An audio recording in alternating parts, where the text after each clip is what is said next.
क्या शिव के पिता ब्रह्मा हैं? क्या त्रिदेव से भी ऊपर कोई शक्ति है जिसने सबकी रचना की है?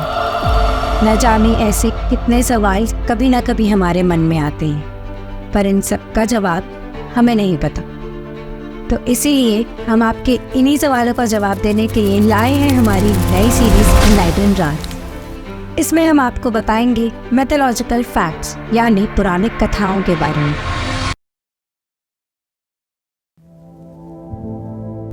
तो शुरुआत होती है आदिकाल के अंधकार से।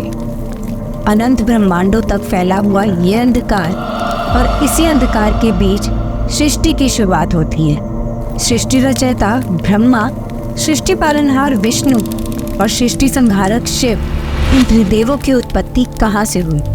ये सवाल किसी भी रहस्य से कम नहीं है, क्योंकि ये इंसान और सृष्टि की रचना का ही रहस्य है। शिव पुराण के अनुसार अनंत आदिकाल से ब्रह्मांड में एक ही सच्चाई है, वो है सदाशिव, जिनका जन्म ही नहीं हुआ था। वो स्वयं ही प्रकट हुए थे। कहा जाता है कि जब सृष्टि की रचना हुई तब हर तरफ अंधकार था और कुछ नहीं, बस तत्सत ब्रह्मा ही थे, जिनकी उत्पत्ति का कोई प्रमाण नहीं है। इन्हीं तत्सत ब्रह्मा के विस्तार से परमेश्वर बने, और उन्हीं परमेश्वर को हम सदाशिव कहते हैं। भगवान शिव ही सदाशिव का एक रूप है। शिव जी के 5 मुखी रूप को ही सदाशिव कहते हैं, जिनकी उपाधि भगवान शिव से भी ऊपर है। फिर थोड़े टाइम बाद सदाशिव ने अपने शरीर से माया की रचना की, जिन्हें प्रकृति माँ दुर्गा या माँ अंबिका के नाम से भी जाना जाता है। सदाशिव और माया के सृजन से ही त्रिदेव का जन्म हुआ। पर त्रिदेवों में भी सर्वप्रथम कौन है और अंतिम कौन है? कौन किसे सर्वप्रिय है? इसका जवाब आपको आगे मिलेगा। शिव पुराण में ये कहा गया है कि सबसे पहले भगवान शिव की रचना हुई। फिर कुछ समय बाद भगवान शिव ने अपनी बाईं आंख पर अमृत मल दिया, जिससे एक नया जीव उत्पन्न हुआ। एक ऐसा जीव जिसके उत्पन्न होने से सारा अंधकार प्रकाश से भर गया। उस जीव ने प्रकट होते ही पूछा कि मैं कौन हूँ और मेरा काम क्या है? तब भगवान शिव ने उनके दिव्य प्रकाश को देखते हुए कहा कि आप श्री हरि विष्णु हैं। विष्णु जी दिखने में प्रभावशाली थे और उनकी आंखें कमल जैसी सुंदर थीं। उसके बाद भगवान शिव ने विष्णु जी को बताया कि लोगों को सुख देने के लिए मैंने तुम्हें उत्पन्न किया है।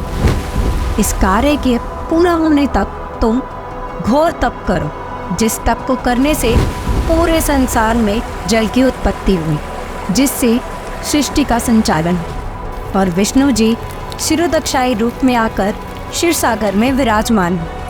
अब शुरुआत में किसी भी ब्रह्मांड में पानी के अलावा कुछ भी नहीं था। इवन मॉडर्न साइंस भी यही कहता है कि पृथ्वी पे जीवन आने से पहले चारों तरफ सिर्फ पानी ही था। और हम सबको ये पता है कि सृष्टि के रचयिता तो ब्रह्मा जी थे, लेकिन अब बात आती है कि ब्रह्मा जी की उत्पत्ति हुई कैसे? भगवान विष्णु ने अपनी नाभि से ब्रह्मा जी को उत्पन्न किया। एक कमल के फूल में जन्मे ब्रह्मा जी को ये नहीं पता था कि उन्हें क्या करना है। उन्होंने विष्णु जी से पूछा कि मैं कौन हूँ और मेरा काम क्या है। भगवान विष्णु जी ने ब्रह्मा जी को उनकी उत्पत्ति का सार बताया। उनके कहने पर ब्रह्मा जी ने अनेक साल तक तपस्या की, जिससे उन्हें गर्भोदक्षाय विष्णु द्वारा ज्ञान प्राप्त हुआ कि उन्हें सृष्टि की रचना का कार्यभार संभालना है। और तब ब्रह्मा जी के द्वारा इस संसार की सृष्टि की रचना हुई।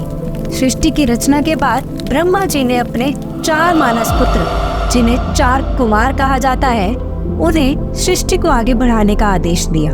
पर चारों कुमार भौतिक जगत यानी ज्ञानेंद्रियों और कर्मेंद्रियों से भली भांति परिचित थे। वो भौतिक जगत के किसी भी कार्य में नहीं फंसना चाहते, इसीलिए उन्होंने ये कार्यभारी संभालने से मना कर दिया। उन्हें भक्ति की मार्ग पर चलना था। पर ब्रह्मा जी उनके पिता थे और वो चाहते थे कि उनके पुत्र उनका कार्य आगे बढ़ाएं।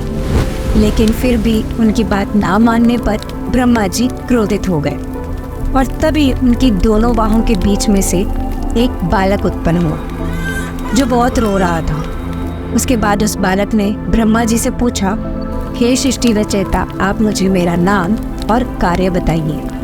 तब ब्रह्मा जी ने बहुत रोने की वजह से उन्हें रुद्र नाम दिया। रुद्र ही शिव का रूप है जिनकी अब इन संसार में पूजा करते हैं। फिर ब्रह्मा जी ने रुद्र को उनके रहने का स्थान बताया जो है हृदय, इंद्रिया, अंबर, वायु, अग्नि, जल, पृथ्वी, सूर्य और चंद्रमा। और इसीलिए कहा जाता है कि इन सभी स्थानों में रुद्र यानी शिव का वास है। यही रहस्य है सृष्टि के जन्म का और इसी वजह से इस संसार में जन्म लेने वाला हर जीव इन त्रिदेव का ही अंश माना जाता है।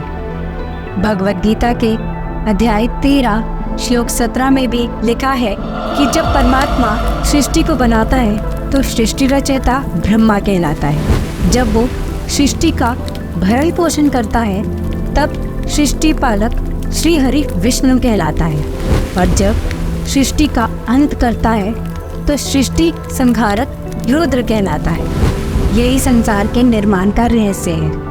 ये वीडियो हमारी नई सीरीज एनलाइटिंग राज का पहला वीडियो है और अब हम इसी सीरीज में आगे बहुत सारे रहस्यों से जुड़ी कहानियाँ लेके आने वाले हैं। हमारे इस नए मिशन में हम आपका स्वागत करते हैं और ऐसे ही ज्ञान भरी और इंटरेस्टिंग वीडियोस देखने के लिए like and subscribe my channel grab some ज्ञान।